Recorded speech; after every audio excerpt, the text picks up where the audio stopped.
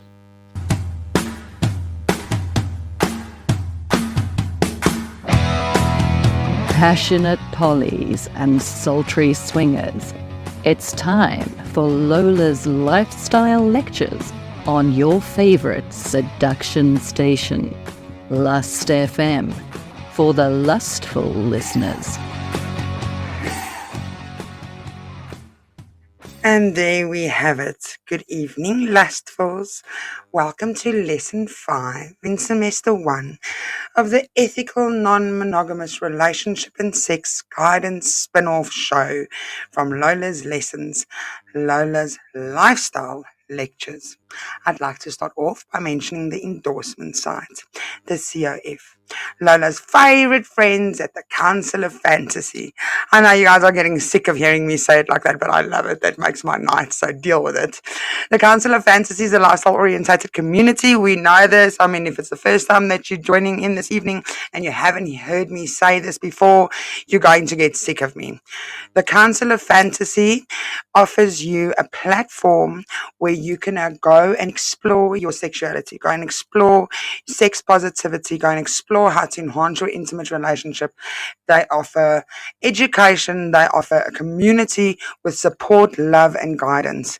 You guys can find the Council of Fantasy on www.counciloffantasy.co.za, or else you guys can just visit Lola's website at www.lustfm. That's with a double L. So it's www.lustfm.live.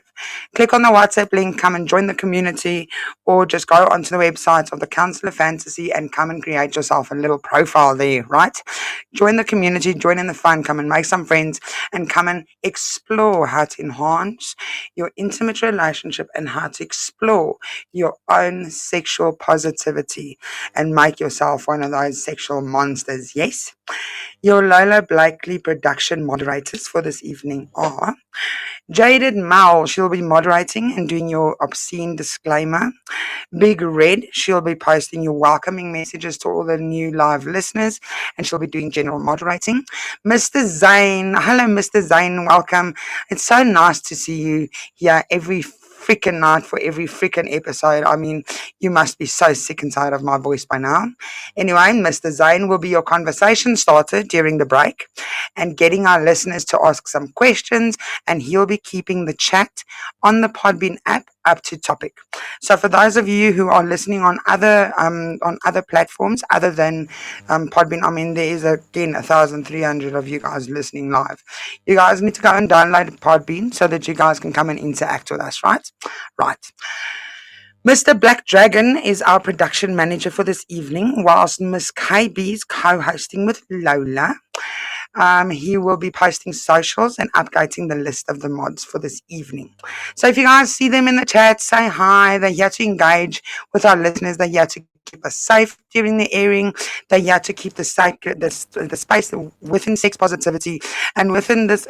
I mean, let's be honest, guys. This is a sacred topic, right? And it can very, very easily be obscured and become really nasty and sluttish and disgusting.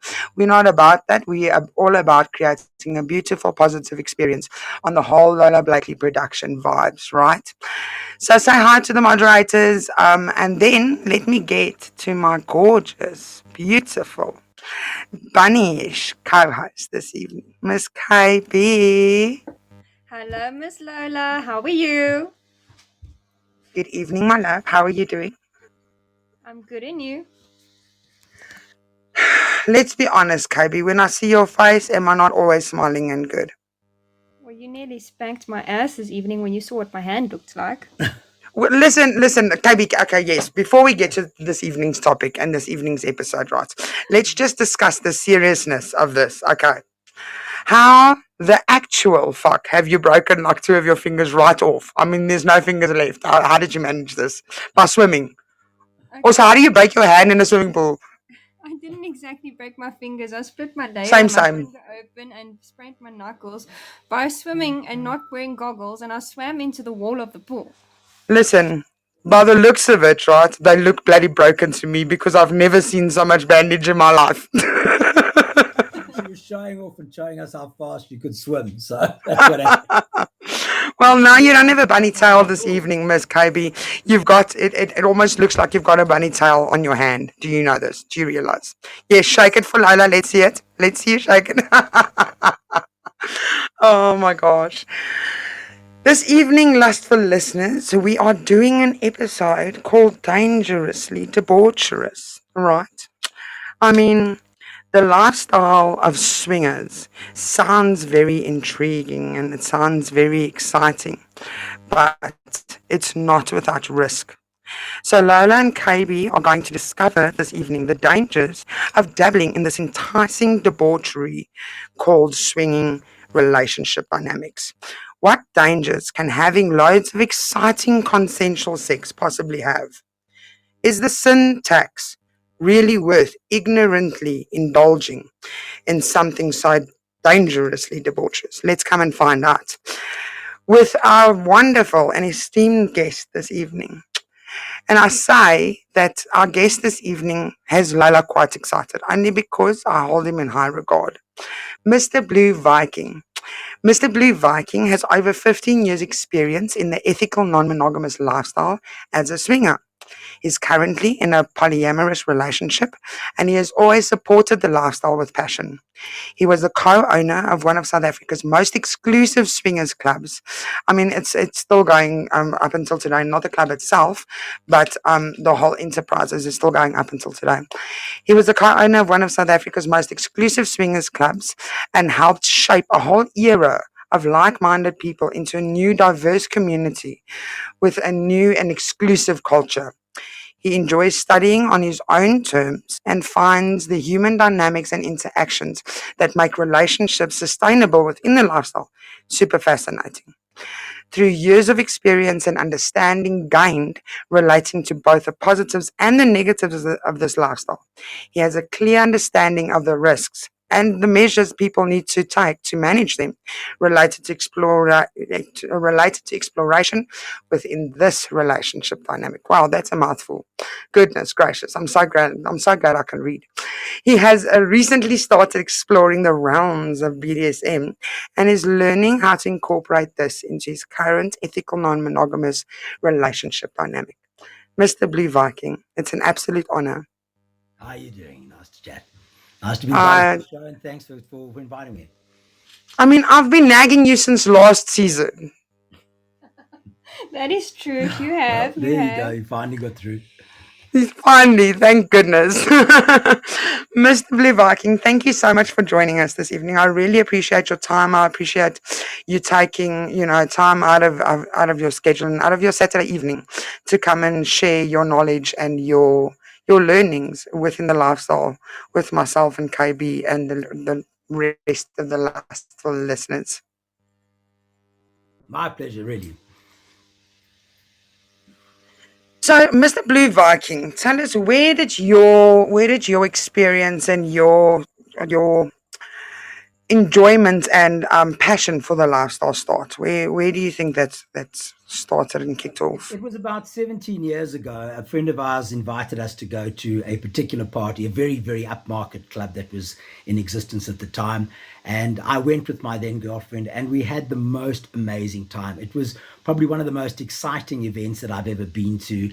And I kind of realized that vanilla life, vanilla dinner parties were like so boring by comparison. So we really jumped into, we really loved what we discovered, and we started going quite regularly. I think what interested me was the interpersonal dynamics about how is it that some people handle the space successfully? How is it that some people have sustained relationships in this environment? Why with some people does it come unstuck very quickly?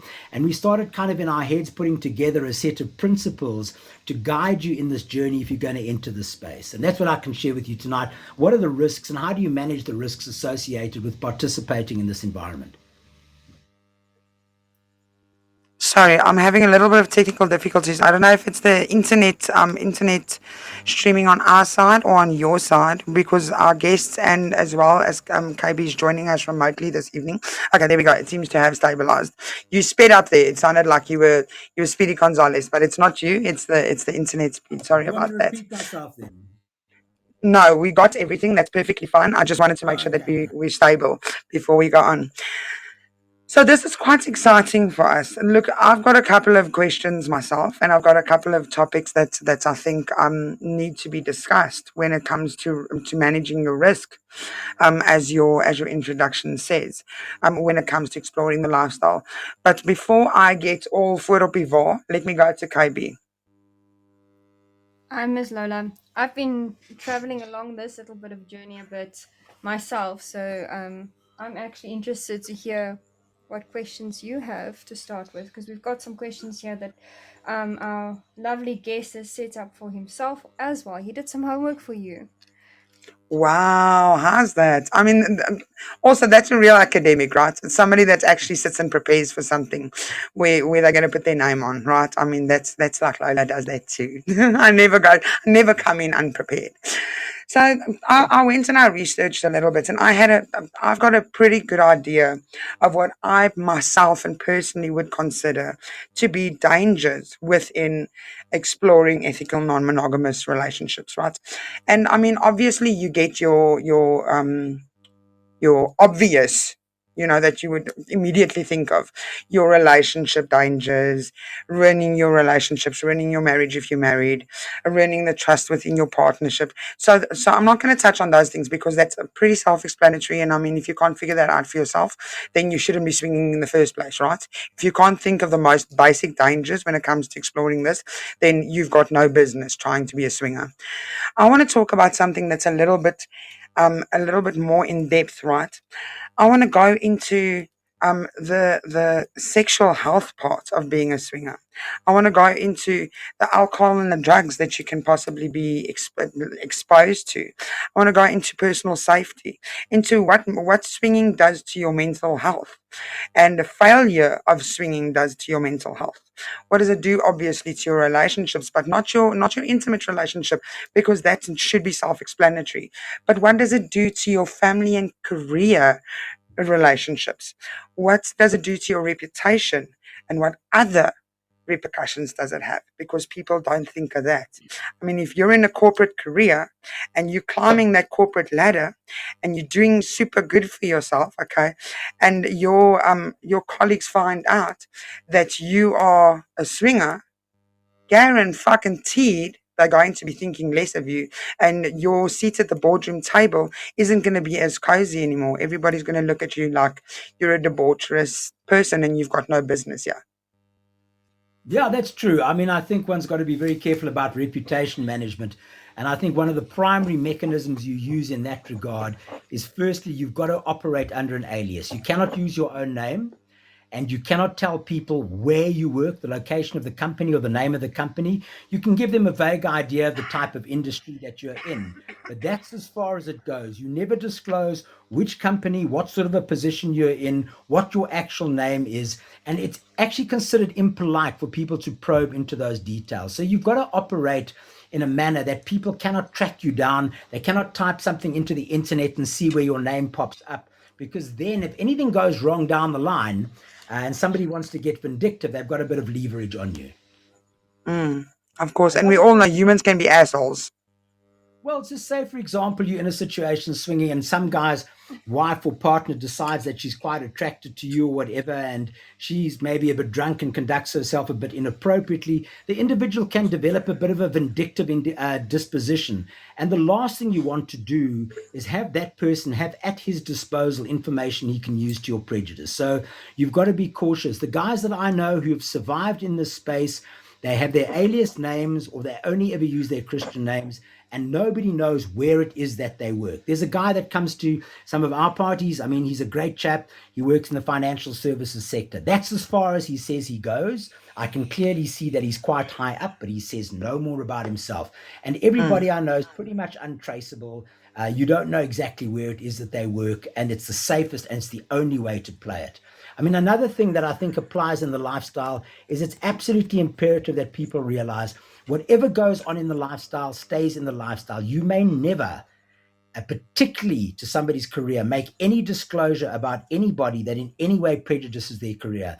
And if it ever gets found out that you've done so as a vindictive trait or through just gross negligence, you get banned from that space. And not just banned from one club. You'll get banned from the other clubs, because the moment a banning starts, the other clubs get notified of those bannings. And people like that are really prejudicial to the fun that everybody else is having. It can only operate if there's a fair degree of confidentiality, and anybody who violates that is putting themselves at serious risk of complete permanent ostracization from the community. I like that. And that's something that I've always loved about, the ethical non-monogamous community in the first place, is the fact that I find this community extremely safe. This is possibly the safest I've ever felt. And not to say that I'm in the community or not in the community, but when amongst, the ethical non-monogamous community, when doing an appearance at a party or doing an appearance at a club or doing a show, because I sometimes interview some of these club owners. When I do a show at these clubs, that is where I have felt the most safe, and it's because the community members keep the community safe. So as soon as you step out of line, and as soon as you let too much of yourself go, then you must know, if you're going to be on a banned list somewhere, you're going to be on a banned list everywhere, because this community is very tight knit and they keep each other safe in that regard. That's what I love about it. And I think you're absolutely right. I mean, I think especially with men who can be a bit predatory, preying on the ladies, making them feel uncomfortable. Any individual who conducts himself in that manner is seriously threatening himself getting thrown out of that particular event. This is not like going to an ordinary pub where the guys can get a bit lecherous and try their luck and whatever. There's very much a set of protocols and a very cordial relationship between everybody, and they conduct themselves in that manner. You know that by going there, it's a highly sexualized environment. As a woman on your own, you are perfectly safe. If there's anything you don't like or don't want, you just put up your hand. You don't even have to speak to the person. And anybody who disobeys an instruction that you are not willing to engage and you don't want their overtures, they will get turfed out and they will get excluded from those events. If somebody gets drunk and conducts themselves in an inappropriate manner and becomes lecherous and touchy without authorization, without getting your consent and your partner's consent to do so, those people are thrown out of those events and they're not allowed back. And so I think that's why people can have a kind of a fairly intense sexual experience in the safety of knowing they're not going to get subjugated by some predator without there being consent to whatever may transpire. So consent is absolutely key. And I think the consent of both parties, particularly if you go and play as a couple, both parties must agree to whatever dynamics may ensue. Um, I'm in full agreement here. And again, just bringing up the very fact that consent runs everywhere. It's not just for BDSMers, it runs everywhere. Consent has come up so many times in all the Lola's lectureships. It's so important and imperative. Yeah, I can just talk. There was one party we went to where a guy got a bit drunk and without speaking to me first started hitting on my girlfriend in a manner that was, I think, salacious and unacceptable. He was never invited back. In fact, the bouncers were called in. He was told to just kind of clearly just move away from the situation he was in. And he never was invited to return to any of those events. So this kind of thing about men getting completely out of it and drunk and becoming a news, we don't have that at all. In fact, these parties are run at a very different level and they're a lot of fun because you know that you're safe to kind of lose your inhibitions a bit without feeling that you're going to get subjugated because of it. So okay, we know now that okay, for one, you guys are safe at mostly. We can't say any space is safe because not even your home is safe in South Africa, right? But for the most part, you guys are safe at a club, right? But this evening's episode isn't about safety. This is actually about the dangers because there are also still dangers. So listeners, just because you're going to be safe at a club does not mean that exploring ethical non-monogamy is going to be safe, right? There are other variables that you guys need to consider.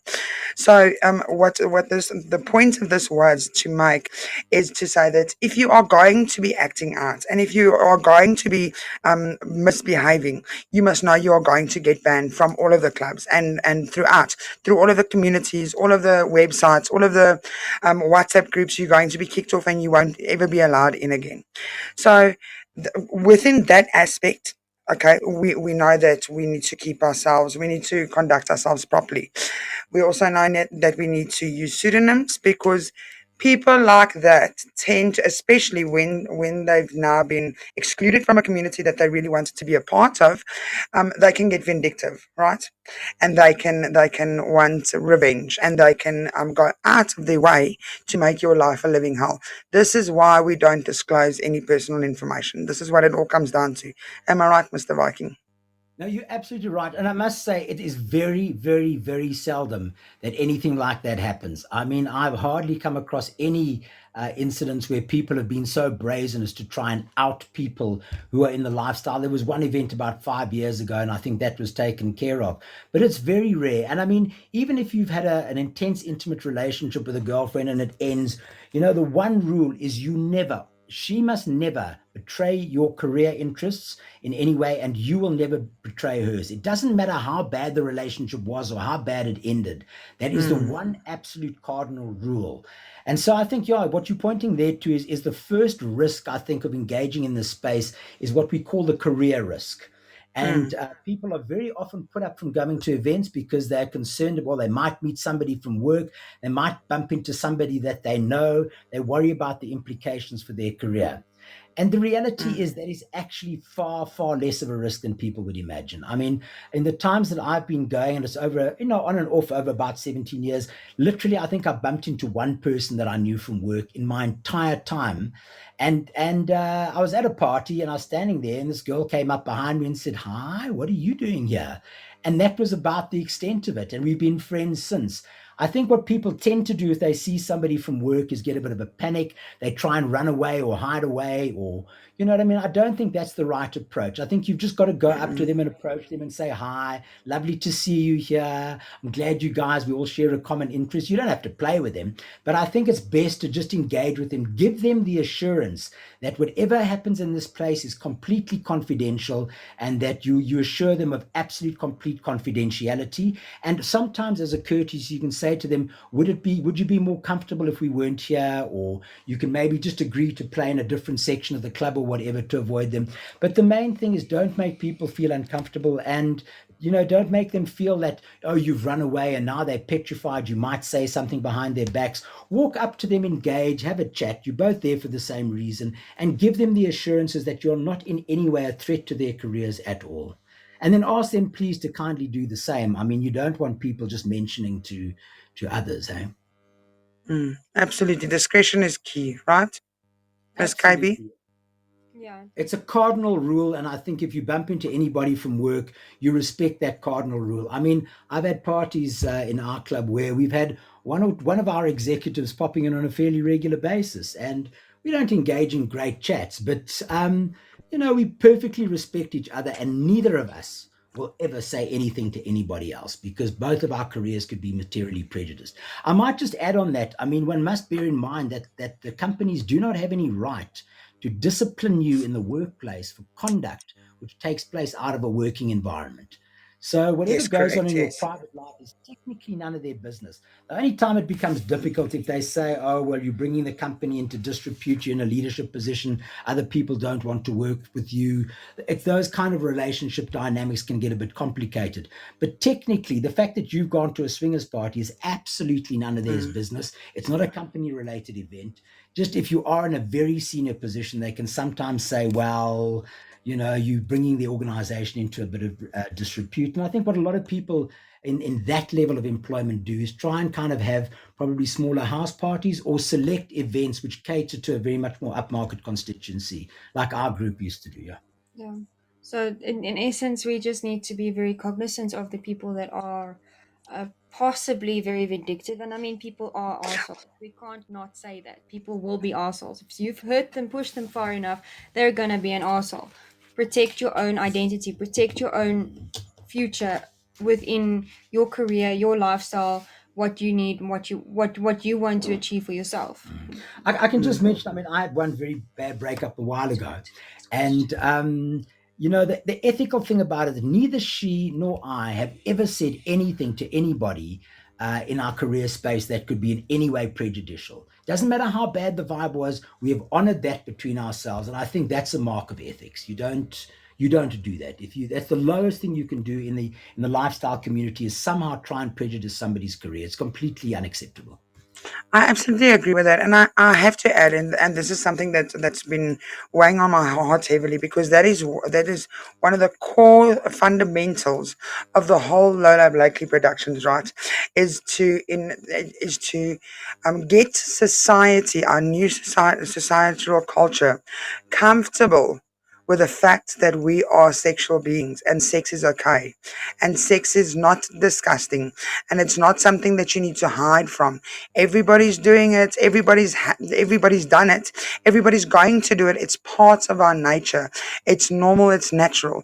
So, I mean, if you walk into a colleague or a family member at a club or within, a event space, it's not the end of the world. I mean, everybody needs to get comfortable. Like everybody needs to let this go. Sex is natural. Sex is okay. Sex is beautiful. And just because you're at a club to have sex doesn't mean that it makes you any less of a human, or doesn't automatically now make you, less of a society contributor to society.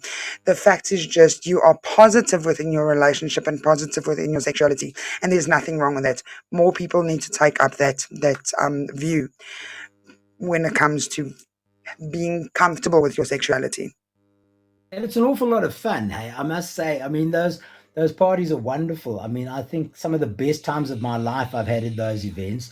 I wouldn't want to give them up for anything, but I must conduct myself in a manner that does not expose me to career ridicule or to career damage or anybody else for that matter. No, I agree. I agree. Look, okay, so we've spoken about a little bit about career now, but also the next facet that falls under your relationships is going to be your family reputation. I mean, if you are in a committed relationship with your husband, and maybe you guys have been monogamously married for 10, 20 years, and you guys have decided that it's time to spice up your marriage because you guys are comfortable and confident within your intimate relationship, and you now want to embark on a new journey called ethical non-monogamy, and you decide to add a little bit of spice to your intimate relationships, and your family find out about this. Mostly the scrutiny that you're going to be faced with is not going to be a good time.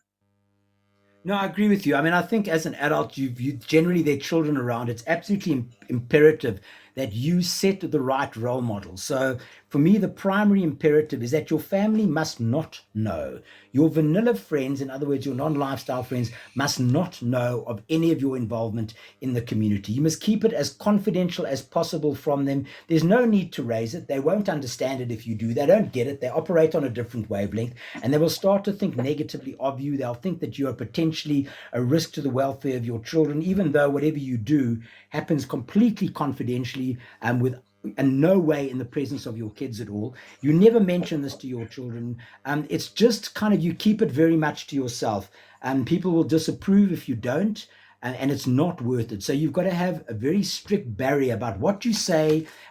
You can chat among your lifestyle friends. If you're not among lifestyle friends and somebody who's not into this whole scene is there, you don't mention the topic. And you conduct yourself as an adult impeccably in front of your children. They must never catch on that any of this is going on. Otherwise, they're going to chat to their friends, and their friends will chat to their friends and their friends' parents. And before you know it, you have social workers arriving at your door because somebody's concluded that you're a risk to the welfare of others, and you're not. So I think it's just keep it confidential, keep it to yourself, don't let other people know. And that includes vanilla friends and family. Yeah, I think looks like we've lost Miss Lola there for a second. Yeah, she's got a connection loss. Absolutely. Back with us now. I think it's most important that you do take cognizance of your other life relationships, whether it be friends, family, work colleagues, sports club, whatever it is that you participate in outside of the community. That you are cognizant that other people's lives might not look the same as yours, and they might not be as sexually positive as what you are. But then we also need to look at some of the other risks involved. Yes, Miss Lola. There's no sound on the app. Let me just We lost unmute. you. There we go. Perfect. Okay. You go, so sorry, KB. We heard absolutely nothing from when you opened your mouth. The connection just went. So you'll have to repeat everything you just said. Okay, so we just need to be more cognizant of the external relationships to ourselves that are maybe not involved in the community. They might not be as sexually positive as what we would be, or you would be as an individual in your journey as a sex positive being. So being open about it might not be received as well as you would hope it would be. You might be judged like a nun judges the naughty kid in the school. Yeah, and I think it can get worse there, that you may constitute some sort of a danger to society or some sort. They have very different views. You don't even let them in. My brother does not know anything about my involvement in the lifestyle, and nor do any other members of my family. And I've kept it that way, and I intend to keep it that way. Look, that's exactly the same as me. I do sex education, right? I do sex and intimacy and relationship education. But even that, right? I use a pseudonym for a reason. I don't speak about myself or my personal life or my personal relationship status or my family life on air for a reason, because people are assholes. And nobody's necessarily always going to understand. And you can bet your ass your auntie Deborah is going to sit at the next wedding reception, and she's going to be skinnering the most about you and your partner and the sexual debauchery that you dare get into. How dare you? It's disgusting. Have you heard what they do in their free time? Those poor children. I mean, I can just hear Auntie Deborah saying that, right? So let's not give Auntie Deborah anything to gossip about. Yes. Yeah, and that includes your friends. Don't give them anything to skinner about, because it spreads like wildfire. People love to talk, they love to skinner. And the moment you become some kind of a topic of conversation, it does not go away. And there's nothing you can do to rectify it. You don't know what's been said behind your back. So just don't get it started. Don't let anybody know. You know what I mean? It's just the safest way. It's the only way that you can have that kind of fun without negative repercussions. Yeah. Okay. So I think we've covered that topic. It's quite a risky one too, because I mean it can affect your entire life, not necessarily just one part of it. Yeah, but you can take steps to stop it becoming a problem. Agreed. Yeah. So I think we need to talk about the next risk, and I think it's also one of the biggest risks you take on a physical level in the lifestyle. And I think we're going to talk about the risk of the STIs. It's a big thing. STIs and STDs. I mean, that's actually at the top of my list. I don't know why I decided to start at the bottom. Just see how you and I think we are so much in alignment. You know what? We're twinsies. I mean, Yes, Miss But Lola, if I that can we are. say, I mean, my experience about 17 odd years, in that entire time, I do not know of one person that has acquired any kind of STD at a lifestyle event or through their involvement in the lifestyle. There may be people who've gone rogue and done irresponsible things, but generally in the lifestyle itself, that community is actually quite cautious. People do not engage in risk behavior, the ones that I know anyway. They always require that people take measures to ensure safety. They don't engage in unprotected sex if it's going to go that far. And eventually you tend to become part of a club, and it's a group of people and everybody knows everybody else. And believe me, if anybody transmits anything to anybody else, it's going to be known very, very quickly. Excuse me, and you will be booted out of that environment very, very publicly for placing the lives of others at risk. So my experience is that I haven't actually ever encountered anyone who said to me, I've acquired a disease through participation in these activities. And that is because, I mean, everybody who engages in an activity tends to act in a sexually responsible manner. They tend not to engage in unprotected sex with other people. And also, when you've got your little community together, you know who's involved with who and who are the risk-related players, and those are the people you try and avoid entirely. So yeah, I think once you're part of a club and the club kind of meets regularly and you get to know everybody and everybody knows you do not engage in any kind of risk-related behavior, any kind of sexual contact where you don't have protection. And my experience is that it's actually been superb. I mean, I don't know if I should talk about myself, but I mean, in 17 odd years, I've been tested a couple of times, very recently again. Absolutely no trace of STD whatsoever because I'm not irresponsible in the way in which I conduct myself.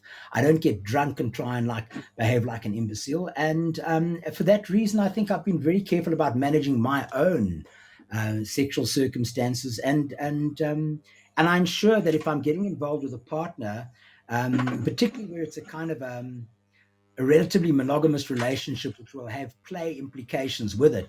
My partner must get tested too before we start the relationship, so we know where we stand, and neither of us will engage in unprotected, irresponsible sexual activity elsewhere. There's also a concept of full disclosure about what you do so that your partner knows exactly what they're being exposed to from a risk point of view. So I must say I've been pleasantly surprised that some people say, oh, they don't want to get involved because of the STI risk. It's the one thing that I must say I've hardly come across at all. And yeah, I think if anybody does try and persevere, may I say, without a condom or whatever, that person will be reported and outed, hey, and it will not go down very well. Okay. So it's all good. STI risks are still very high risk, irrespective whether it's something that you don't come across a lot of in a space. What kinds of measures would you suggest people take to protect themselves from this risk? Because it is a serious risk. Yeah, well, I think you've got to basically get a bit of everybody's got a reputation. So check out the reputation of the people that you are kind of getting involved with. Don't necessarily go for, full contact sport right from inception. Always make sure that you're using a condom. I mean, not all sexual activity has to be fully penetrative, and it very definitely doesn't have to be unprotected penetrative activity. Get yourself tested on a periodic basis. Bring your own condoms to the club, because the ones at the club tend to be these yellow banana flavored things, which are quite strange, which you won't want to use anyway. So take your own steps, conduct yourself as a responsible citizen, because if you don't, other people are going to mention it. There's one individual who has a habit of allowing his condom to slide off, and then he sort of continues. He has been reported and warned, and if it ever happens again, he's not going to be allowed back. So people talk, and you've got to make sure you take responsible steps, your partner takes responsible steps, and yeah, you just don't engage in irresponsible behavior. Mm. Look, in Lola's lessons, season 2, we did the whole episode on sexual health, and we got those rapid tests. We interviewed the people with the rapid test and the lab testing. So, I mean, there are so many avenues for you to use if you want to explore ethical non-monogamy, and if you want to explore the swingers event or a swingers club, that you can use to your advantage and for your safety. You would be absolutely daft if you don't invest in a test of, like, I thought, what, it's something ridiculous. KB, correct me if I'm wrong, I think it was like 500 Rand for the full panel. We just spoke about this on the COF We're education talking group about the other day. FAMCA, www.famca, Yes. famka.co.za. It's about Mm. 5 to 800 Rand for a test. Some of the tests you can do at home, and some of them are also run through the labs. Yeah. Yes. So I think epicenter is the lab. That's the one. That's the full on lab, and then FAMCA is your rapid testing. So the rapid test with FAMCA, I think the one with the 5 panel that does your HIV, your gosh, I can't remember all of them now. But anyway, it's a 5 panel, and that one is about between 5 and 700 Rand, including delivery, right? Because I mean they deliver it to your house, and it's as easy as taking a swab of saliva out of your mouth or a pick of your finger. You can do it at the club, right? Before, if you found a possible playmate, you can do it at the club, and I mean everybody gets tested. Everybody knows they're safe. If you want to go and play without condoms, without a test, without a condom, without being clever, then I mean there's no hope. There's no help for you.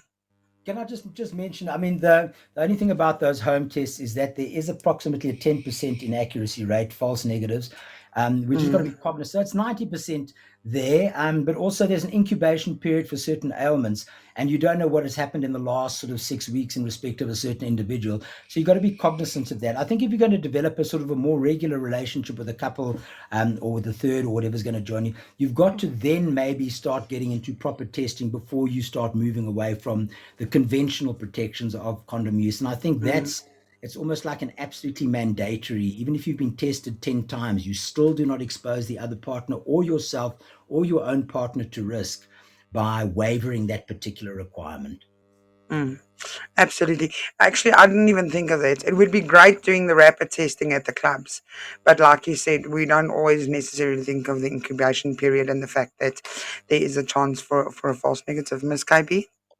Yeah, I think Blue Vikings onto something here. I mean, it's not something everybody thinks about, and some of the more scary STIs do have those kinds of incubation periods. Mm, But surely, if you're doing your vetting, for lack of a better word, I mean, I come from the kinky world, but vetting of your future, of your potential play partners at the club appropriately, that full disclosure agreement that most clubs that they encourage you to have should come into play. Be mm, honest about your sexuality. You can put somebody else's entire life at risk. mm, mm. Also, I mean, if you don't test yourself, then you're never gonna know, and you're gonna end up dying from ailments you could have prevented, right?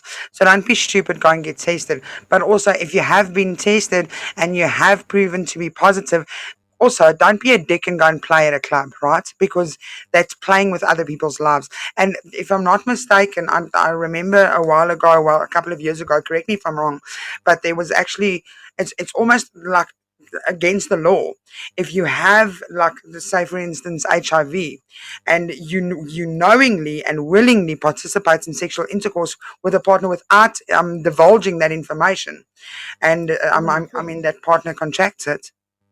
Yeah, That's a that's a criminal criminal offense. You can be offense. criminally prosecuted for that.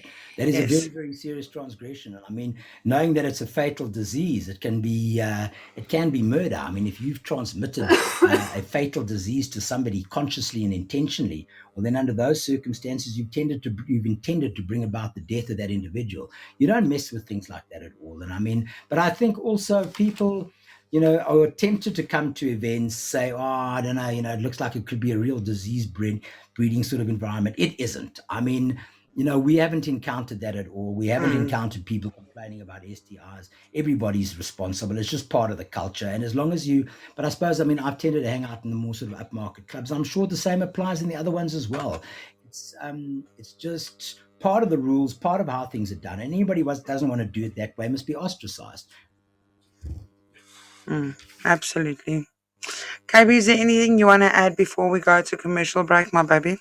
No, not really. I think we've covered quite a bit, and we've also spoken about the measures we can take with regards to some of these risks as well. I think that's most important. The people do want to participate in this community. We do need to take specific measures in protecting ourselves and our partners when we do it. Yeah. And there's just a couple of risks quickly, if I want to mention, that we need to get to after the break. And that is the relationship dynamic risks, because those are very much more ethereal. And I think the emotional, psychological dynamics of risk, because those are very important variables of having a successful experience in this space. We'll chat to those later. I think Have we lost you there, Lola? Just wait. I love that. Almost want to say, be wise and condomize, right? KB, wouldn't you say the same? Oh yes, we definitely be wise and condomize, and if you're not sure about it, don't touch it. Yes. Yeah, and if somebody's Also, developed a bit of a dodgy reputation in a space, or having been an unclean player, whatever, you just stay away from them. People talk, and so just keep your nose clean, conduct yourself in an ethical manner, and in that way you can have a lot of fun over a sustained period of time without negative consequences. Let you go. that's it. So, lustful listeners, you are on air with KB and Lola this evening, and we are discussing the dangerously debaucherous, or the dangers and debauch of the debauchery. What is it with me and my tongue twisters this evening? The dangerously debaucherous swingers community, and what happens at ethical non-monogamous parties and events, right? And what is the dangers for you to consider before you indulge yourself in exploring this relationship dynamic? Look, we've spoken about a bunch of fascinating and exciting and exhilarating topics up until now, but we wouldn't be proper educators if we didn't give you a show that gave you both the good and the bad of this lifestyle. So yes, it sounds amazing because you get to sleep with a bunch of people, but baby, it's dangerous too. This debauchery can be really, really dangerous. So before we indulge and before we explore, let's make sure that we are cognitive of all of the dangerously debaucherous topics that we need to consider before exploring. More on this when we come back after the commercial break. Go and refill your drinks, go and get comfortable. We're going to have a break of about 12 minutes, and then we'll be back with more from Mr. Blue Viking and Lola and KB. Stay tuned, lustfuls.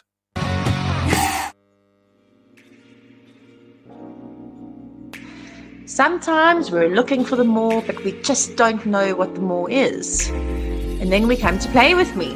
3 words, like me, play, toys, fun, games, cheekiness, with, intimacy, connection, relationships, and finally me. It starts with self, and that is something that Play With Me stands for.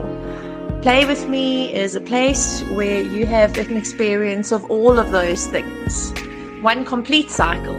You're welcome to pop in at our shop at the Gantry in Fourways, or find us at www.playwithme.co.za. If you're looking for that more, please get in touch.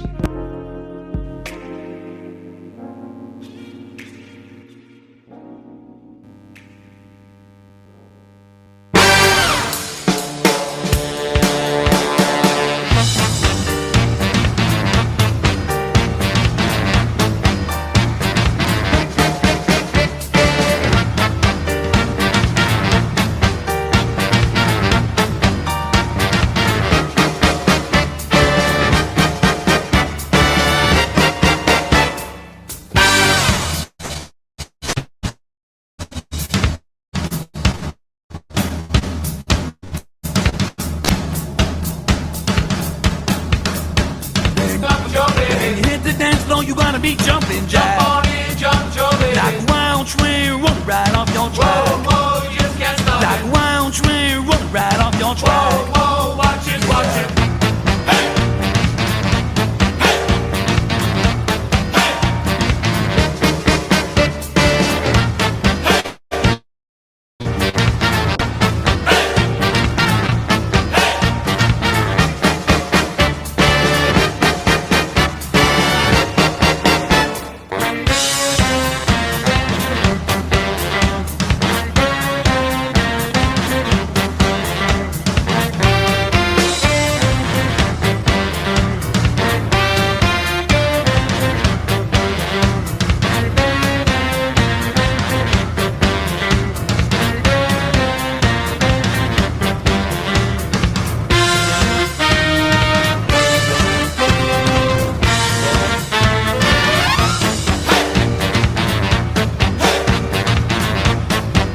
do-wop, do-wop, do-wop, do-wop.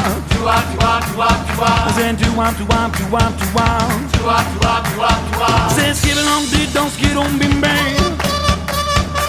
Skid it on did, don't skid on bow. Skid one down, two down, skid on bim bang. Six got down, two down, skid on bow. When you hit the dance floor, you gotta be jumping jack. Jump on it, jump, Joey. When you hit the dance floor, you gotta be jumping jack. Jump on it, jump, Joey. Like a wild train, run right off your track. Whoa, whoa, you just can't stop Like it. a wild train, run right off your track. Whoa, whoa, watch it, watch Yeah. it.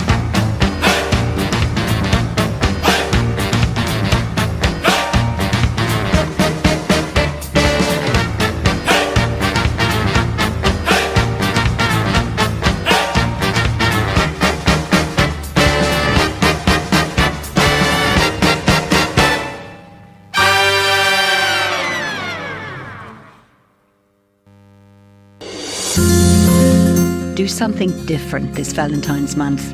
Join us for a beautiful, fun and deeply nourishing sacred intimacy couples retreat on the South Coast, KZN. From the 23rd to the 25th of February, wake to the sound of the sea, renew your connection, relax in bliss body massage and reconnect with your love. Go to www.blissandrelaxation.com for more info.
And welcome back, Lustfuls. I know that wasn't quite 12 or 13 minutes, but I mean, I missed you guys. Also, I missed hearing Miss KB's voice.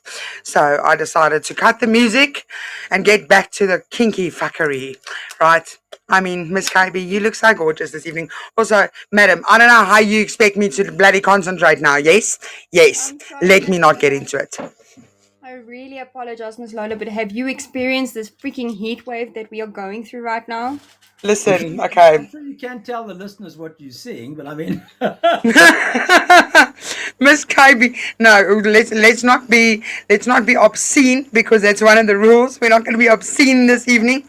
But Miss Melissa is looking very delectable this evening on Lola's lifestyle lectureship. That's all I'm going to say. Okay. Also, you must realize and you must consider the fact, Miss KB, that Lola's sitting in the studio. Have you ever experienced the heat in the studio with all of this damn equipment? I know what it's like to be in a. Honey bunny sugar baby plum. It's fucking hot, yes. And I can't exactly put all of my fans on. Well, not all of my fans. I don't have many fans. I've got one fan. My only fan. Okay. I've only got one fan. I can't put my only fan on because it makes a noise on the microphone. So, I mean, I'm just sitting here like dying for the sake of the show, for science. I think somebody needs to sponsor you an aircon for your studio. So I would have gotten myself an aircon now when I built the studio, right? But Lola's decided that she needs to expand and explore bigger horizons because I'm outgrowing the house. So perhaps when I'm in my new place, we need to get a fucking fan. Not a fucking fan, a fucking aircon. I'm sick of only having one fan, okay? I need to expand my fans too. But anyway, enough of talk about being hot and being sweaty and being debaucherous in the studio. And I mean, Miss Mel, you please just behave yourself. Yes, thank you very much. I appreciate that. Also, there we go. Thank you. Back to this evening's show. Okay, we have got the esteemed Blue Viking on air with us this evening, sharing a wealth of knowledge. I mean, that just listening to him speak, you can hear that this has got a lot of passion behind it, and a lot of content, and a lot of factual, necessary information that you will need before exploring and embarking on this journey of ethical non-monogamy. Okay. Before the commercial break, we spoke a little bit about the repercussions that being a swinger can possibly have on your family, your career, your reputation. We spoke about the sexual health aspect thereof. The obvious fact of STDs and STIs is always going to be a concern, right? I mean, not all humans are ethical, so let's think for others too. Coming back to it, I want to talk a little bit about your personal safety. I mean, that's also a danger, when discovering this debaucherous life of swingers. But how do you keep yourself, so say for instance, and it's not just the ladies, it's men as well, right? Because I've heard of a lot of men that have been taken advantage of unethically. Against their will. I mean, now I'm specifically speaking about same-sex situations and scenarios where you haven't consented to something, or where men haven't consented to something. But at the end of the day, how do you keep your person, yourself, safe within this space? Because there's always a security risk. No matter how safe and secure a club tries to be, you've always got those dicks, right, hanging around in the shadows. So how do you take care of yourself? Well, I think the first thing is that it's best to meet people through a club which has a proper verification process. There are certain clubs that don't verify who comes in. Anybody can be coming in. You don't know who they are. There's no background checks on those individuals. The more ethical clubs, I mean, I think Nexus, very much so, PFC, which is also part of Nexus, they do a great job. They vet people. They know who's coming in the door. People are not allowed in the front gate without a pass. So you have a very strict control as to who is allowed in. If you are selecting the people that you're going to engage with from within that community, then you reduce the risk considerably, because people know them. They've been authenticated by others. They've been checked out by the people who own the venue. There you're a lot safer if you're choosing. If you're going into the broader environment, and I won't mention any of the websites that tend to push it, but I've heard a lot of complaints about people misrepresenting who they are, not being who they claim to be, and a lot of con artists are operating there. So you don't know really who you're dealing with. You've got to then embark upon your own personal self-verification process, and that is a bit of a pain before you really know what you're dealing with. And so I think it's best to kind of work through a club, work through an organization like Nexus, get onto their lists, etc., probably attend their events, meet people through that. That's the best way you protect yourself. Just picking up somebody off a website, they could be anybody. Their photographs may or may not be authentic. They may be after you for money. They may be after you to get some of your information and blackmail you and use the information to your prejudice. I think just be extremely cautious. People are not who they make themselves out to be on a lot of these sites. And if they put up photographs which are 20 years old, you don't know what you're really dealing with. And I think if you are going to engage with people other than through the organized... Oh, we've lost him again. I think, are you guys struggling with internet are you guys struggling with internet on that side? No, we've got. Or did you just go into load shedding? Went into load shedding this side. We all good sorted. I made sure things were charged up and going. Okay, yeah, no, I thought so. So if you're going to operate through... There we go. So I want to add to that, right? I want to add to that an establishment like the CIF, a community forum like the CIF. I know for a fact, okay, we vet and I mean we've got very few of the other websites actually do identity checks to the extent that we do. We ask for your ID, we make sure you're 18, we make sure that the photo you have supplied us and the photo that you're going to be sharing with our community members is actually in fact the photo of or corresponds to the person on your ID.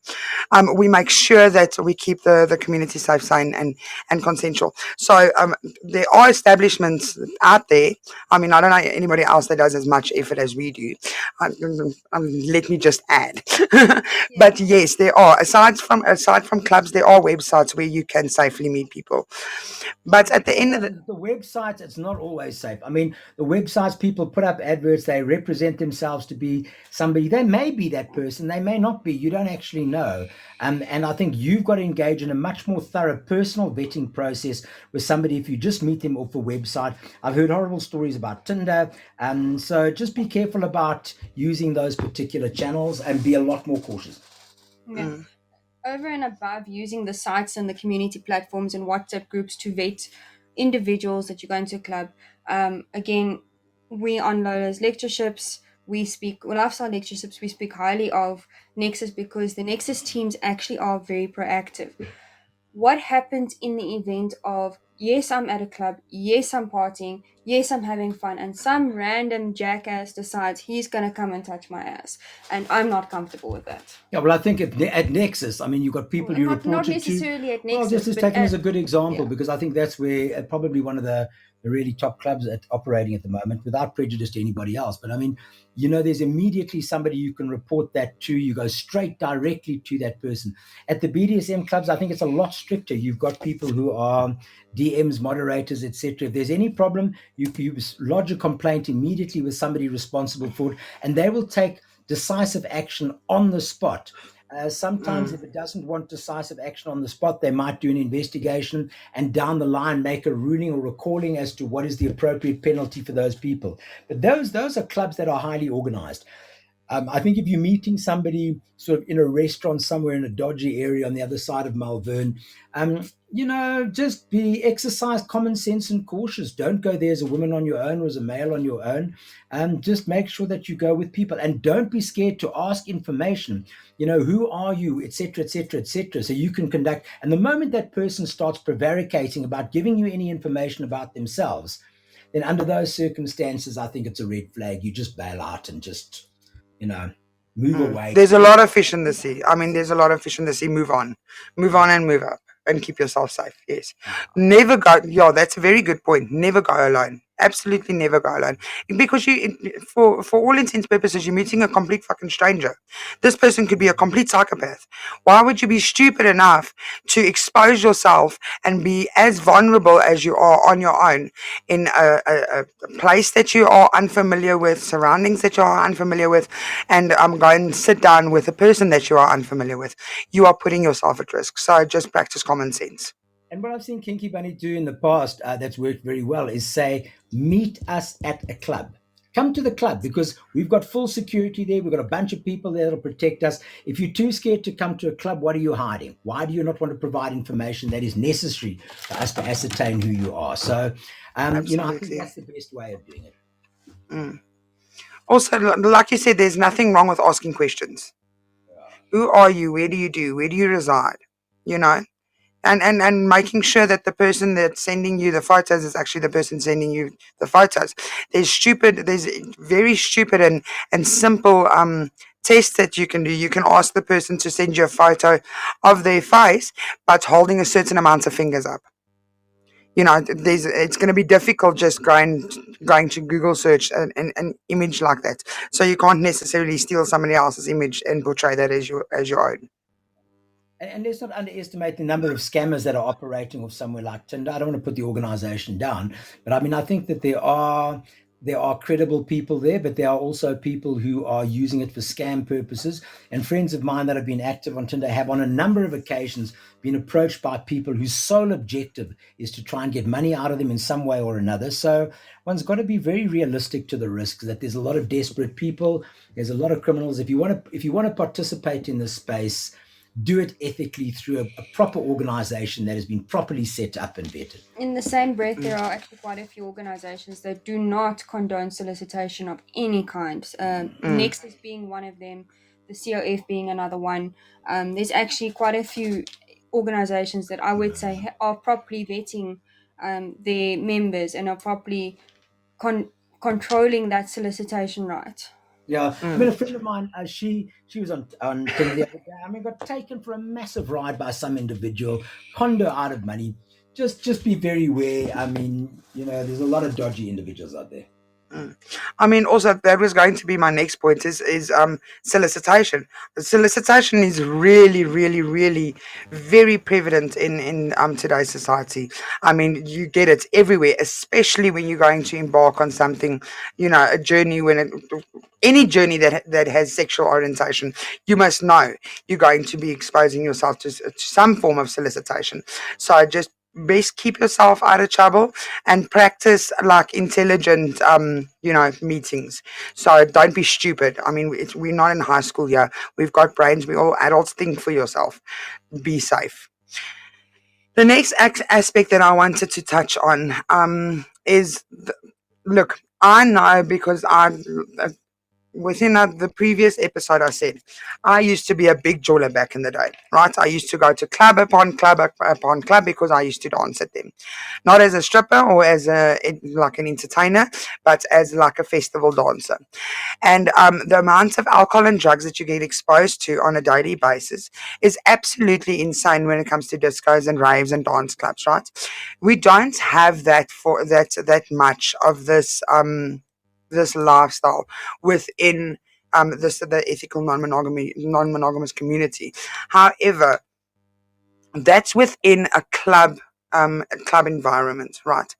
We cannot say the same for going to people's houses. So say, for instance, you and your partner have now found a couple that you want to explore possibly swapping with, okay? They've invited you to their home. You and your partner go, you rock up there and you get in there and, I mean, there's drugs and alcohol for days, right? How do you prohibit yourself from getting drawn into that dangerous situation, because that could really potentially be harmful on so many levels? Well, if I could just talk, I mean, the BDSM community is very strict. There's no drink and kink, no substance abuse before people engage in any kind of plays. I think it's very, very strict around limiting alcohol consumption, and those rules are very, very firmly upheld. So that's the one thing. If it comes to a lifestyle party, a swingers party, alcohol is allowed up to the point where somebody may start to become a nuisance of themselves and their degree of inebriation is spoiling the fun for other people. That's when they get chucked out or banned or they get red flagged, etc. So I think there are controls in those environments. I think when it comes to drugs, drugs are not allowed in the lifestyle community, whether it's either in a BDSM or an ordinary lifestyle party, etc. And the main thing is just take self-accountability. If somebody's clearly out of it on something, just stay well away and report them to somebody in charge. But if it's a private engagement and the person is trying to bring you into the consumption of substances somewhat prematurely, you don't know what's in there. You don't know what the quality is or whatever that they're offering you. You don't know these people well. You're probably there with your car, your wallet, your car keys. You never know what's going to happen and what's going to, what effects these things are going to have.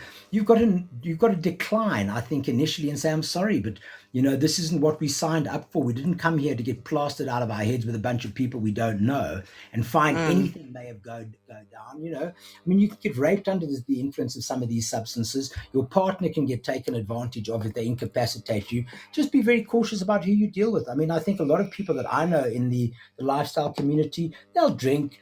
Some of them may indulge in something now and then, but they're relatively moderate and rational in their levels of consumption. The moment it goes beyond that, I think that's where you've got to be. It's a red flag. You've got to be able to stand up, turn around and walk out and say, sorry, this is not what we anticipated. And there are grave dangers associated with that.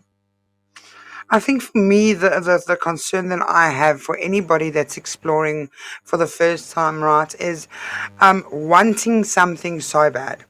So if you, so I'm imagining a situation where you and your partner have discussed it for the longest amounts of time. You know exactly what you want. You finally found the perfect couple. You're so excited to go and explore and finally have your first swingers experience, right? Only to rock up there and it's less than ideal circumstances where these people are intoxicated or they're using drugs or they're under some form of influence. I think at the end of the day, the listeners are going to have to realize that you're going to have to stand back and ask yourself for a minute, how badly do I want to have sex with another person? Is having sex with another person tonight, at this time, in this place, important enough for me to put my life and the life of my partner at risk? Because staying there for the sexual for the sexual benefit at the end of the day is going to possibly put you in a very dangerous and possibly volatile situation where you are going to regret it the next day. And you're totally right. I mean, you should never allow your desire for a sexual experience to cause you to overlook a red flag. And that can be any kind of red flag. We all have the desire for that experience. You might have found it difficult finding the right partner. You finally find somebody and the red flags start showing up. Rather just look at those red flags very carefully, whether they are interpersonal dynamic problems, whether they are attitudinal problems, whatever they may be, personality defects, aggression, temper tantrum, whatever it is. If those red flags start showing up, take a step back, find somebody else that does not raise those red flags with you. Rather be cautious, find the right people, because you get embroiled in the wrong type of people. A certain degree of bonding can take place, and you don't want to be bonded with people on a downward spiral and are going to damage your life. And you don't want to be involved. That's a very good point. In a set of circumstances where potentially addictive substances are being used, and you look up 6 months down the line and you realize what a mess your life has become. So have a clear set of principles. Never ignore a red flag. Miss KB, what do you have to say about this? Yeah, if you're going with a partner, you're there to protect your partner. That's your primary duty. You can't expose your partner to massive amounts of substance consumption and be irresponsible and not be their guardian at that moment. What kind of a man are you then, or whatever it may be? You're both custodians of each other. And if red flags start showing up, if one partner says, I'm not comfortable, that is the tap out. And you there at that moment have to say, okay, my partner's not comfortable, we're off here. Yeah, so I think from my perspective, whether you're with your partner or on your own, if you're running solo, if you're running as a couple, whatever it is that you're running as, going into this community, take cognizance of the ideal partnership or ideal play party or ideal anything that you're looking for. What are those tick boxes that you have there? But then also list, based on the risks that you understand and the risks that you've learned from the Lola's lectureships, what are your boundaries around those risks, and stick to your boundaries. Those should be hard as rock, set in stone boundaries. The moment one of those little boundaries go ting, ting, ting, red flag, stop. Stop, stop. Think about it first and make a conscious decision. Or in our BDSM world, we speak about being inebriated.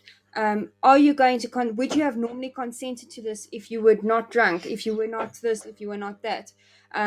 Think about it first. Stop. Even if it means you take 5-10 minutes, you say, I'd like to speak to my partner outside alone for 2 minutes, please. And the two of you go outside and you discuss it before you make a final decision. Always, there is always time to stop and think, and or make time to have a discussion and decide wholly what you want. If your whole body doesn't say yes, then it's a no. And I also, mean, preach. That's power. if you meet the person in the club and you get a kind of sense of who they are, you better do that 2 or 3 times before going to a private engagement with them. You know, you generally don't pull straight into a private engagement with somebody that you don't know much about. Obviously, it depends how they turn out. But I mean, as I said, if the easiest way, vet them through the clubs, meet them through the clubs, get to know them there, see how they conduct themselves. If you're going to go private with somebody, then just make sure you're going to a safe place with safe people with a safe agenda, and you're not going to wake up regretting it. Absolutely.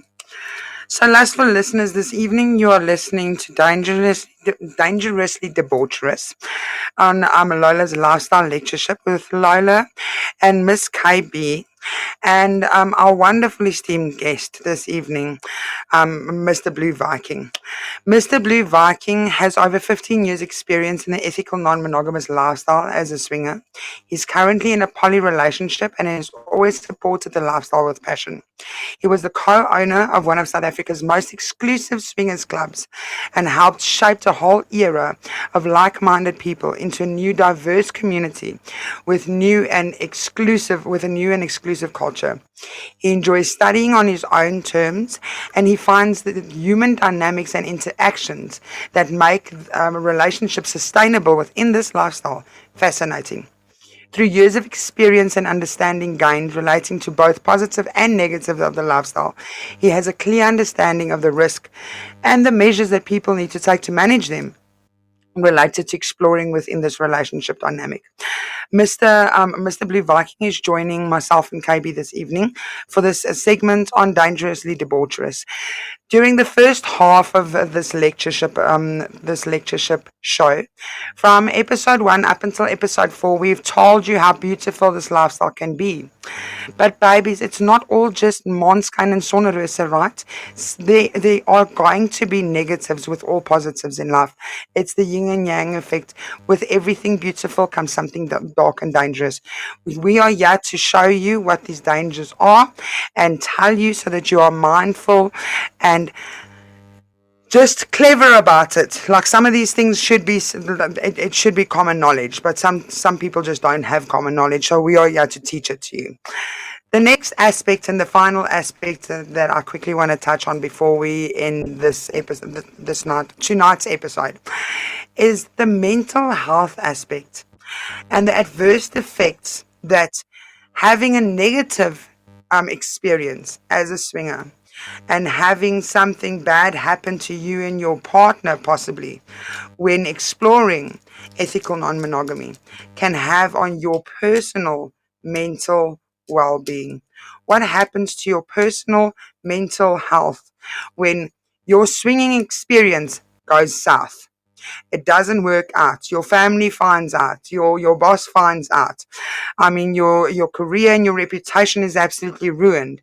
You have contracted an STD or an STI somewhere, and like the person that you were supposed to hook up with ended up to be the biggest alcoholic that really traumatized you. There's a lot of things that can go wrong, okay, when exploring ethical non-monogamy. I mean, this is obviously worst case scenario that Lola's throwing out to you, but everybody knows I'm dramatic like that. I'd rather be dramatic and be factual about it than ignore what could possibly go wrong. What happens to your mental health? And how are you going to make sure that you come out positive at the end of the day afterwards? How are you fixing it? What happens to your mental health, Mr. Viking? Okay, if I may, I mean, I think The first thing is that there are emotional health risks if things can go wrong. And normally that's where you have a difficulty with a partner, or you've selected the wrong partner, or the partner that you are playing with does not have your interests at heart, and you do not have their interests at heart. I think it's when there's that selfishness, when people go in with their own agenda, that the guy wants to see how many women he can seduce and he's indifferent to the pain he's causing his partner.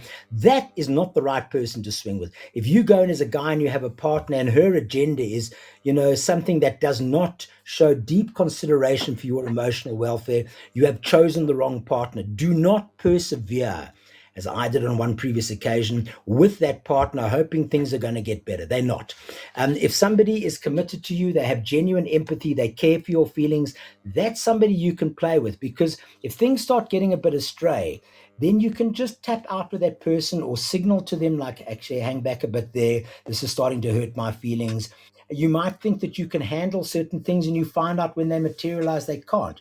What you really want is to be incredibly selective in your partner. And to me, what I've been really impressed by with this lifestyle is the degree of ethics that exists between certain couples. The couples that have lasted 7, 8, 9 years, the ones that I know in this space, have a very strong ethical code between them, and they play in accordance with that code. They care about each other's feelings, and if a development starts to materialize that one or other partner starts to feel uncomfortable about, they've got what's called a tap out signal. It's like a double tap with their hand on their partner, or there's a cough or something. It's just a signal: please discontinue, please return to me.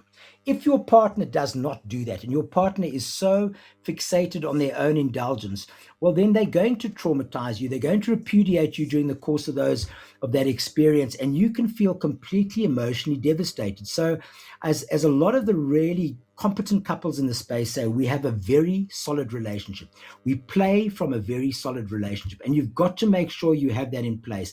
Don't go dragging somebody into that space that's kind of curious, but isn't really that into you and isn't that kind to you, or doesn't really care about your feelings. They can do the most horrendous traumatic things that completely alienate you and damage your self-esteem. You can do the same to them if you don't have the same kind of care for their ethical welfare. Some guys, when they come into the place, specifically as newbies, they're like kids in a candy store. They behave very irresponsibly and in a manner that's completely shows disregard for the feelings of their partner. So you've got to understand boundaries. And the way to do it is, when you go to an event, you almost like plan, okay, tonight we are going to do this. Maybe it's your first event. We're going to just watch and maybe just play with each other. We maybe will chat to other couples and get to know them, but we may not play. Or you set specific boundaries. You do not try and break those boundaries during the course of the evening. And if anything starts to get into an area where your partner's feeling uncomfortable, your partner must be able to signal to you, hey, I'm not enjoying this. You must have the ethics to be able to discontinue what you're doing. You've got to go into that event with a healthy relationship. You must make sure that you come out of that event with your relationship being just as healthy as it was, with neither of you having betrayed the trust of each other or transgressed sacred boundaries. And it's by adhering to those boundaries that you tend to develop a very positive working relationship in this space. And I think that's about the only way you can really do it. You've got to have, after each event as well, you've got to have a post-mortem. You've got to sit with your partner and say, okay, what worked for you? What didn't work for you? Were there moments when you felt jealous or uncomfortable, etc.? And that's really well advised. And BDSM events as well, lifestyle events, whatever it is, you've got to make sure that you remain emotionally aligned to each other and that you are the custodians of each other's hearts and emotional welfare. And if your partner is not that type of person, do not play with them in that sort of a space. I think if I can add to that, as an individual person, you have autonomy. I'm going to speak to a little bit of the negotiation and consent stuff that we rely on quite heavily in the BDSM world. You have a specific set of boundaries. You've got a goal you want to achieve when you go into an event, into a party, whether you're on your own or with your partner. That has been discussed. It has been decided. Do not change your boundaries just because you think it's going to feel good in the spur of the moment. You need to think clearly, and you need to decide, that is it. That is what you want to do. That is it. If you break any of those boundaries, you are going to mentally traumatize yourself or your partner, and you are going to hurt each other. You hurt yourself emotionally, or even even on a mental level. I mean, things like depression, stress from, I don't know if I played safe with that person because I did it at the spur of the moment. Or even, oh, I met that person from work. What the hell? What's going to happen? It's additional stress on your own mental well-being. Are you going to want to go to that event again? Probably not, because you fucked yourself over. If I could just add, I mean, there will always be Absolutely. other events. I mean, you set an agenda for a particular event, you set a boundary for that event, you play within the boundaries. The successful couples I know start off in that way, and then they debate between themselves, okay, maybe at this party we can try this or something different. Rather just have a successful event, go home together as in love as you were when you arrived at the event, go home happy, and then say, okay, do you want to try something different? And you can progressively develop your activities from there, and you can work together as you do so. But don't take grand leaps of faith. I remember my first a couple of parties. I went there with a whole set of assumptions in my head, and my girlfriend had a completely opposite set of assumptions, and it created a number of difficult moments. And I think it was only through the post-mortem process of saying, okay, what went wrong there? Well, we newbies, we didn't know that we have to kind of like plan properly for these things, etc., etc. I thought you were okay with this, you didn't tell me you weren't, etc., etc. And we worked it out from there, and we resolved things amicably. But it's that ability to critically analyze your own behavior, not get defensive, and accept where you've hurt your partner by stepping over the line. Even if you didn't know that line existed at the time, your partner's feelings are absolutely paramount. And you've got to make sure you conduct yourself in a manner that salvages and does not damage your relationship. Yeah. Otherwise, I'll never play with you again, I can tell you that. Yeah, I think also you've got certain, also being someone new going into that space. I think you're going to have certain anxieties and stresses, and oh, am I going to be received well, or am I going to be judged, or whatever it is. Maybe I should have a drink or something just to take that edge off. Cool, grand. Do that little thing. Have that little drink to take the edge off, but do not overdo it. Keep your wits about you. Just if I can add on to that, sorry, if you're going in there with your own kind of agenda and you just play out your own agenda, it's going to come terribly, terribly unstuck. So you've just got to make sure that you're not going in there with your own agenda. It's got to be a united agenda with your partner. And that's the only way to make it work, and then incrementally develop from there. I mean, Mr. Blue Viking, also, what we normally advocate to the listeners within this lifestyle lectureship, right, is the fact that embarking on this journey is supposed to add to your intimate relationship. So if your intimate relationship already, or if your fundamentals and your baseline already has cracks in it, you shouldn't be exploring other facets where you are going to be sharing your intimacy and sharing your sexual relations with other people, because I mean, you can't even keep it together within your personal relationship. So if your relationship isn't stable, you shouldn't be embarking on ethical non-monogamy, because you aren't going to be an ethical player. This is supposed to add to your intimate relationship, not take anything away. Yeah. You can still do it if you have a clear set of boundaries. So you can say, okay, we're a bit fractious, we've got problems here and there, but both of us are turned on by the idea. Let's go and play. Okay, what could you handle? What can you not handle? What are the boundaries? Even if you by that time have got to a state of relationship where you positively hate each other, it doesn't matter. Nobody in the lifestyle wants drama. Nobody wants interpersonal altercations. Even if your relationship is fractious and you still want to go and explore something that might be fun, then just make sure that you've discussed beforehand what is permissible and not permissible, how far each of you are prepared to go, and then also realize, don't conduct yourself in a manner as a chronic flirt to the extent to which you infuriate or diminish your partner's feelings of value about themselves. And either party, whether it's male or female, it doesn't matter. You've got to make sure that there's a kind of an honorable code of conduct. And the good people that I know that have been in this space for years, there's an honorable code of conduct between them that they live by.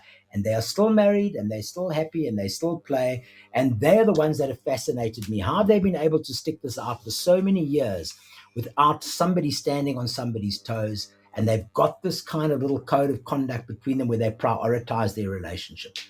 And they play within the boundaries that they're both comfortable with. I mean, it's also all about having a clear line of communication, right? Open and honest communication with your partner. What do you like? What turns you on? What don't I like? What pisses me off? If you can't have those basic discussions, I mean, you setting yourself up to fail in any case, no matter what fancy club you go to. And psychologically know in yourself what can you handle and what can you not handle, because if you think you Absolutely. can handle something and something starts developing which psychologically begins to traumatize you, don't just sit there and endure it and become completely freaked out and humiliated.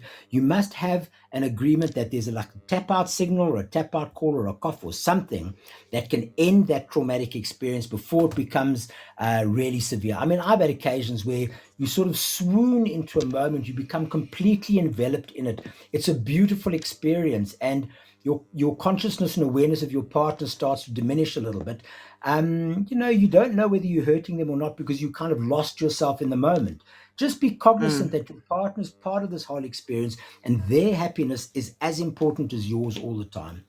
Yeah, I think from my absolutely. side, I think that this is the last point I need to make. I think prevention is better than treatment. So being cognizant and communicative and negotiative beforehand of what you are willing to endure, what you are willing to do, what you're willing to allow your partner to experience, both mentally and physically, is most important. And that communication becomes even more vital. So prevention of that trauma happening at any point in the experience you're going through is far more better than treatment. I mean, something as small as somebody giving my partner a blowjob can cause the entire relationship to break down because I might have a bias towards that person who might be touching him and he doesn't know that. Yeah. Mm, And also, I mean, it's just things can develop during the evening where you think you can handle something, but as it's happening, your girlfriend's kind of disregard of you and intense, passionate immersion in somebody else can start to hurt. So you've got to have mechanisms to say, okay, hold on, I get it that you're having fun, but this is starting to like upset me a little bit. And I think for my very first partner, when we got into it, we've always had that in place and we've always honored the feelings of each other at those moments. Yeah, so that's mm. pretty much what I have to say. So, I mean, protect your mental health. Make sure that you are strong enough and that you have the mental capacity, the emotional capacity, and the life capacity before embarking on this journey. Because otherwise, I mean, you're just going to find yourself in a whirl of depression and very unhappy and possibly losing people very close to you and even your own ethics. Yeah. Yeah. And a lot of people go in there where the one partner wants it more than the other. And I've got a friend of mine who comes to parties and his wife apprehensive. He has nurtured her gently into this space in such a manner that they've found a beautiful equilibrium for both of them. They still both come to parties. He hasn't conducted himself in an irresponsible manner. And their love has blossomed over that because she now better meets his needs because he's been sensitive to her constraints and allowed her to adapt progressively to this environment to the point Mm, where she's having fun. And they both are because they're operating within this newfound consensus. It's never riding roughshod over your partner's feelings because you've had too much to drink and thinking, "Ah, what the heck?" mm, It's considerate of your partner's feelings is the big thing. mm. Absolutely. Mr. Blue Viking, I cannot thank you enough for coming on air this evening and sharing your knowledge and sharing your expertise and your views and your opinions. And I mean, it's been absolutely invaluable because it's all been factual, it's been real, it's been raw, and it's been honest, which we need. We need to have an honest discussion about what can go wrong. Everything looks very Måneskin and Sondres, and everything looks like, that beautiful lotus flower. But these are the dangers, right? So I cannot thank you enough from the production team for sharing this time with us, and just joining us on air this evening. Thank you. Thanks. And if I just may end one thing, I mean, don't let these things put you off. Yes, these risks exist, but develop a mechanism to manage the risks so you can have a positive experience. It's if you're Absolutely. oblivious to the risks or you don't have a strategy or you disregard the rules you put in place to contain these, that's when it becomes a problem. Everything has a risk. Motor racing Ab- has a risk. Skydiving has a risk. Absolutely. Diving has a scuba diving. They've all got risk. If you just operate within a sensible set of parameters, you can have the most marvelous time. You can enhance the quality of your relationship relationship, you can have absolutely beautiful experiences, but you've got to make sure you do so according to, I think, some of the principles we've set out this evening. I mean, walking out of your front door, right, in South Africa, that's a risk already. So what are you not going to live because there's risks involved? Yeah, There's I always risks feel with confident when I'm everything. walking out of my front door, so I know. That's golden prize. That's all. That's listen. And on that note, this evening we got to end on that note. That's a high note, right? That's a hard note. Miss KB, did you enjoy this evening? I had a hell of an episode. I really loved this. This was an amazing episode for me. Yeah, I don't think we could have asked for a better guest to join us on this particular topic. It was so informative, and I mean, even for someone like me who's been in the BDSM world for I don't know how many years, some of these principles that we've learned about tonight should be applied in your general life anyway. I mean, It should be common sense, right? yeah, to me it's like that's common sense. And yeah, I think we've all got a little bit of homework to do, because I'm pretty sure we all have a little bit of a gap in our risk awareness. And our risk management. What is your budget? What's your risk budget, right? Yeah. I mean, look, at the end of the day, what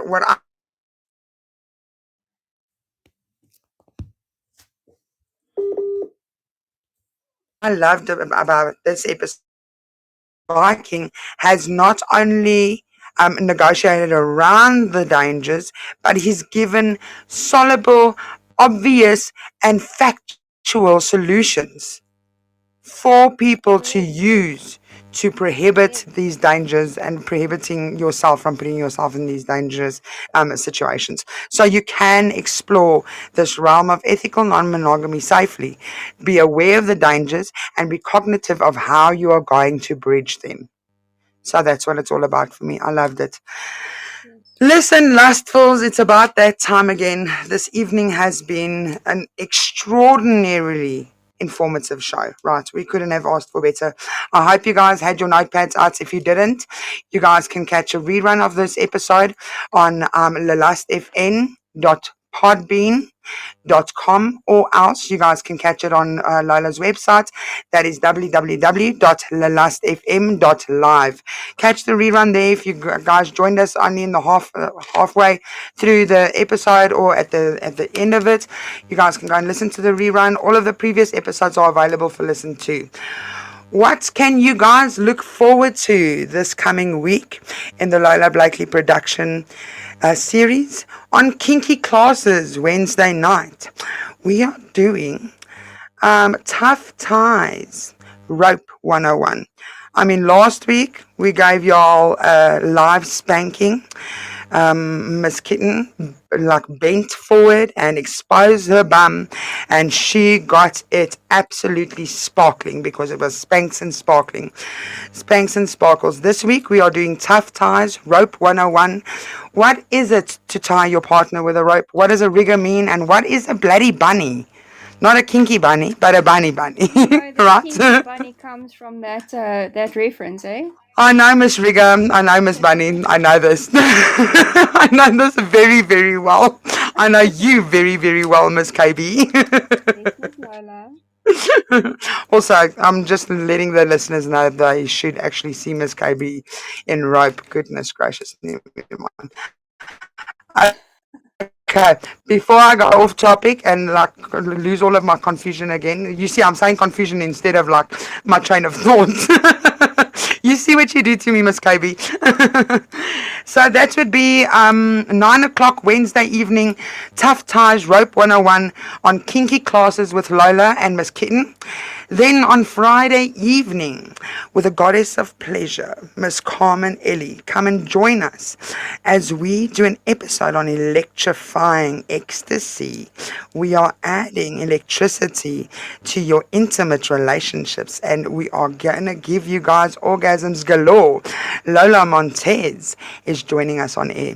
Lola's interviewing Lola. I've always wanted to say that. That makes me happy. That is 9 o'clock Friday evening on Lola's Lessons. Then next week on Lola's Lifestyle Lectureships, what can you guys look forward to? We are doing Swingers Social. And I don't mean like going to a social party. This is social media for swingers, right? Because I mean, I've already seen the swingers are taking over Instagram, they're taking over TikTok, but they actually do have their own websites. So we are going to be discussing Swingers Social, and I'm truly hoping our guest can make it, because she has expressed that she has had a little bit of adversity the past couple of weeks. We are going to be speaking to Miss Bev from Z Nights, and she is going to be joining us for the Swingers Social episode next week, Saturday, 9 p.m. on Lola's Lifestyle Lectureships. I mean, until then, lustful listeners, next week, same time, same place. Otherwise, join us on Wednesday and Friday. Don't miss any of the episodes. And Lola's going to love the lots of you until then. Miss KB, do you want to say goodbye and good night to our lustful listeners? Goodbye, Miss Lola. Goodbye, lustful listeners. Mwah! I love you lots. See you next week. Same time, same place, guys. Don't miss it. Miss out, and you guys are going to have horrible sex. I'm just saying. Love the lots of you.